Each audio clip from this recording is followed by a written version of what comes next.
എന്താ ചെയ്യണ്ടേ? ഓക്കെ, തല കുനിച്ചിട്ട് ഒരിക്കലും പാസ് കൊടുക്കരുത്. നമ്മുടെ പാർട്ണർ എവിടെയുള്ളത് നമുക്ക് അറിയില്ല.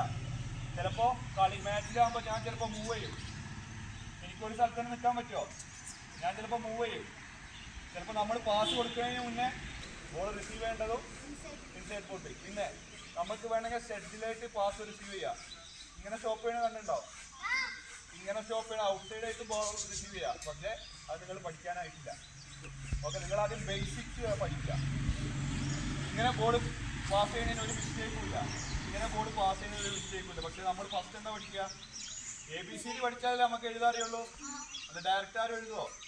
ഫസ്റ്റ് നമ്മൾ ബേസിക് പഠിക്കണം, എന്നിട്ട് എക്സ്ട്രാ കാര്യങ്ങളൊക്കെ പഠിക്കുള്ളൂ കേട്ടോ. ഓക്കെ, ഫസ്റ്റ് ബേസിക് കാര്യങ്ങൾ പഠിക്കും. ഇങ്ങനെ സ്റ്റോപ്പ് ചെയ്യുന്നതിനൊന്നും എനിക്കൊരു കുഴപ്പമില്ല.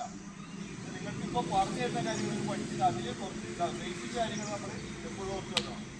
എന്നിട്ട് നമുക്ക് പിന്നെ എന്ത് വേണമെങ്കിലും ചെയ്യാം. ഓക്കെ, മനസ്സിലായോ? അപ്പോൾ എന്താ ചെയ്യണ്ടേ? പാസ് ചെയ്യുന്നതിന് എന്താ ചെയ്യണ്ടേ?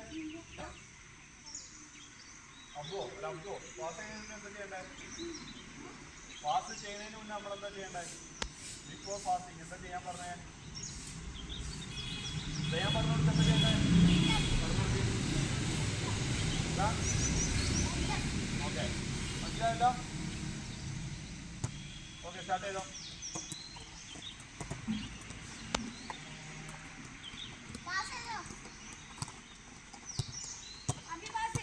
കണ്ടോ, അഭി എട്ടപ്പേരില്ല.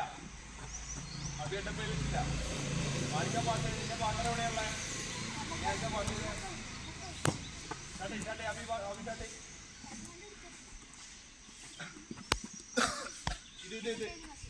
ഇതാണ് ബോളിന്റെ സൈഡ് കേട്ടോ. ബോൾ കയ്യിൽ പിടിക്കില്ല. ഇങ്ങോട്ട് വാ. എന്താ ചെയ്യണ്ടേ? ബോള് ഇതിലെങ്ങനെ പതുക്കെ നീ പതുക്കെ ചെയ്താൽ മതി കേട്ടോ. മോനെ ബോൾ അടിച്ചുവിടല്ലോ. ചെറിയ ടച്ച് എടുക്കും. ഓയ് അടിച്ചുവിടല്ല. ഇങ്ങോട്ട് വാ. നിങ്ങൾ രണ്ടാളും ഇങ്ങോട്ട് വാ. നിങ്ങൾ മൂന്നാളും നിങ്ങളോട് ചെയ്യും.